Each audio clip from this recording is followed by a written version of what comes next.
And basically, he has an element of humanity in him, so he's still got a little ego there, that can be wounded.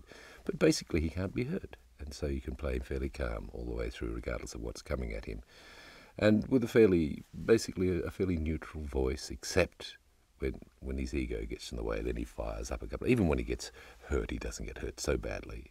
It's like, oh goodness me, mosquito bite, that hurt a bit.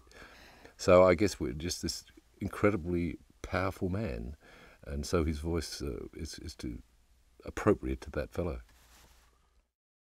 Doing if you can call it a straighter character, is in some ways harder.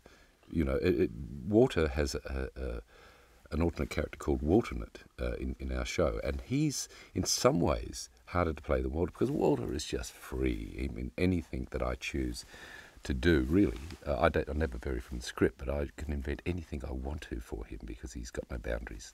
And so I do. I mean, I just sort of make decisions and go for them. Whereas with these characters, much more constrained, much more held in. And that's a challenge of itself. I think it requires a different sort of discipline to play these types of characters.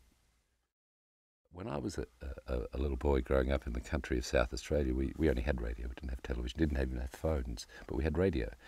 And so after school, we would listen to radio serials. And Superman was my favourite. We'd always come home and listen to Superman. And I was asking my wife about this the other day. I said, what was your favourite memory? She said, oh, I loved Superman, and with comic books as well, and the Phantom. They were the two that, as children, we didn't know each other at the time, but they were the two. We couldn't wait to get hold of the comic books and listen to the radio after school. So I relate very strongly to Superman. He's also such a good man, isn't he?